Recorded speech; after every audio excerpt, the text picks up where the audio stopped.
In the early stages of World War II, the Wehrmacht was considered one of the most powerful armies in the world, and for good reason. The German army combined honed military traditions and innovative tactics. In this video, I will talk about the process of training German soldiers. One of the key strengths of German military doctrine was task-oriented tactics. The bottom line was that officers, when receiving a task, had to find solutions on their own, and not just apply learned techniques. They were taught to use knowledge, skills and ingenuity depending on the situation. This approach provided the troops with considerable flexibility and allowed them to quickly adapt to changing combat conditions, which became an important advantage of the Wehrmacht at the beginning of the war. This style of training contributed to the formation of proactive and independent commanders ready for decisive action on the battlefield. Another advantage of the German military doctrine was that the field commanders could see the situation much better than the staff officers. This allowed them to make faster decisions. However, it is important to maintain a balance between arbitrariness and bureaucracy, so the scope of free action of junior officers had to be clearly regulated. Strict discipline prevailed in German training camps, and novice soldiers were urged on by officers, some of whom still remembered the First World War. The main motto of these camps was, "Sweat preserves blood." Thanks to such serious training, the Wehrmacht successfully carried out its blitzkriegs and counterattacks, and technical equipment only complemented the high level of combat training.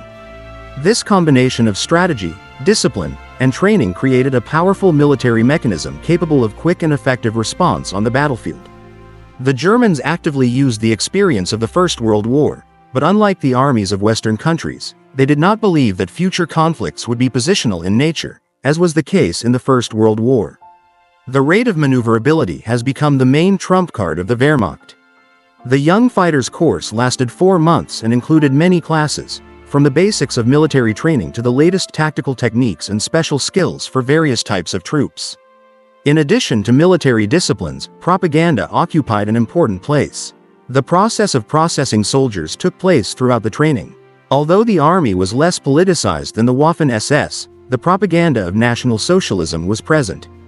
The soldiers were lectured and instilled ruthlessness towards the enemies of the Reich, which formed the necessary mentality for the fighters to wage war. Thus, the training of soldiers combined both military skills and ideological training, which enhanced the combat capability of the Wehrmacht. The daily routine in the German army was built in a similar way to what is observed in other armies. The main task of the commanders, in addition to teaching military skills, was to create full-time employment for soldiers in order to minimize their free time. The day started at 5 a.m. with a morning toilet. Then the soldiers were engaged in restoring order in the company and went to breakfast, which usually consisted of coffee and a sandwich and lasted until 7 o'clock. In some cases, a small charge was carried out. After breakfast, formations on the parade ground followed by drill or field exercises. It is important to note that the range of these activities was very wide, from digging trenches to working with topographic maps and watching educational films. Special attention was paid to shooting, which was considered the most important aspect of training. Lunch started at 12:30, after which the soldiers were again lined up on the parade ground for inspection. First, the company's personnel were examined by a platoon sergeant major, then the company sergeant major, and only then the officers appeared. This routine contributed to the discipline and high combat readiness of the soldiers. In the evening, the soldiers had little time left, but besides that, they also cleaned uniforms and ammunition. Surprisingly, even in the German army of Hitler's time, there were irregular relations. That's what a German soldier remembered about those times. There was a non-commissioned officer's room next to our quarters in the barracks. When he needed beer or cigarettes from the buffet in the evening, he pounded on the wall with his fist. Immediately, one of the recruits had to knock on his door, introducing himself by rank and surname, ready to carry out his order. There were often arguments among those in the room about whose turn it was to carry out the assignment. If no one entered a few seconds after the knock, the non-commissioned officer himself appeared with a dissatisfied face and asked the question, "What, no one wants?" Followed by swearing and some kind of order, for example, "Everyone line up in the corridor with stools on guard." A minute later we were standing in the hallway with stools in our outstretched arms. The non-commissioned officer chased us around the barracks, constantly ordering us to lie down.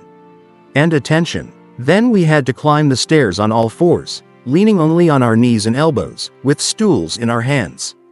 His other favorite game was Saraceni or Masquerade Ball. He thought it was hilarious, and his face was breaking into a grin.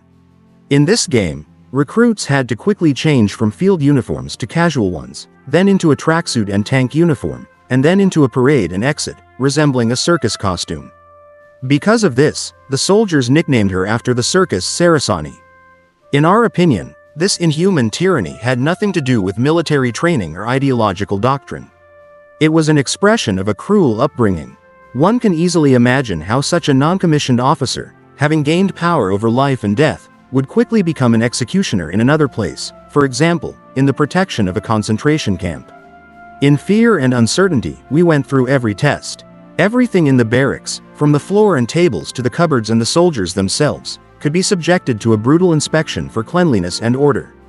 The non-commissioned officer made sure that not only the beds were made, but also that the pillows and blankets were perfectly aligned. We even sprinkled the duvet covers with water to smooth them out. Nevertheless, the way we made the beds never satisfied either the non-commissioned officer or the platoon sergeant. Every time I didn't like something, blankets and sheets were scattered around the barracks. One day, while checking the closets, I was shaking with fear, presenting my shoes for inspection. Suddenly, the sergeant shouted at me, and I felt panic engulf my whole body. "And this is what you call a purge?" the non-commissioned officer shouted, throwing open the window and throwing my shoes off the third floor. On another occasion, during an inspection of the cabinets of soldiers selected to study at the officers' school, young soldiers carried heavy cabinets to the parade ground to demonstrate their contents. Everything inside was mixed up, giving the commanders the opportunity to show their authority. These tests were supposed to prepare soldiers for the future command of non-commissioned officers. We always had to lock our closets before leaving the room. If the closet was left open, it was considered a misdemeanor, seduction to steal from a friend, and punishment followed for it. This logic, like many other aspects of our training, remained incomprehensible to me. For the first time in 5 months of service, I received a long-awaited weekend leave to Freiburg, signed by the company commander. Previously, I was given a leave of absence, but with a limit of 50 kilometers from the unit. However, I had to cancel this vacation because of my rifle. When walking on the ground, dust got into the bore, and during the inspection, the non-commissioned officer, looking into the barrel, sarcastically remarked, "There's a whole crowd of elephants in your trunk." I had to clean the rifle again. There was very little time left, and when I finally presented a clean weapon to the non-commissioned officer, the train was already leaving. I ran to the platform and saw only the closing lights. Tears of disappointment welled up in my eyes. I was extremely upset. The next time, although the company commander signed my vacation report, he corrected it with a red pencil, like a strict teacher. At school, I studied Gothic calligraphy and Latin, and I got used to interspersing Gothic letters with Latin ones.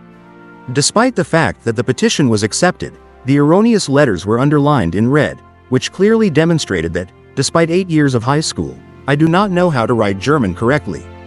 The morning inspection sometimes turned into a mockery, full of unpredictable quibbles of the chief sergeant. He could be dissatisfied with the shine of the belt buckle, the wrong tie, or insufficient cleanliness. I especially remember the case of a puny soldier who, in full gear, with a helmet, satchel and rifle, climbed onto a box of sand. Climbing up, he had to stand at attention and shout, "I am a disgrace to the German Wehrmacht." The chief sergeant demanded to shout louder until the soldier was hoarse.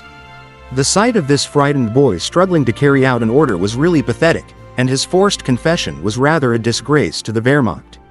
The punishment for bad shooting seemed especially unfair to me. Our company really did not show good results in tank shooting, but the reason was not us, but the way the task was set and the instructions of the non-commissioned officer.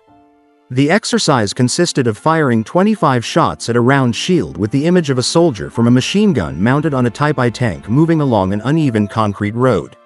Sitting in the tank in the place of the shooter, I looked only through the sight, and in conditions of uneven roads, the machine gun often led to the sky, then to the ground. We passed the first flag a long time ago, and when it came time to shoot, I did not see the target. The non-commissioned officer started shouting, "Shoot at last." But I couldn't shoot without seeing the target. It was my first refusal to follow orders. Suddenly, the target appeared right in the crosshairs. I pulled the trigger and all 25 bullets hit the target. If I had opened fire earlier, as the non-commissioned officer demanded, the bullets would have scattered along the road or gone up into the sky.